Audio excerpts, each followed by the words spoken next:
عليك يا ولي المسلمين. السلام عليك يا قرة الناظرين والعارفين.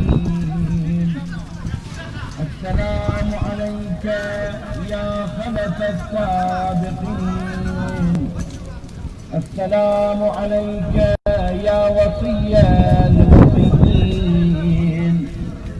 السلام عليك يا خازن وصايا المرسلين. السلام عليك يا ضوء المستوحشين. السلام عليك يا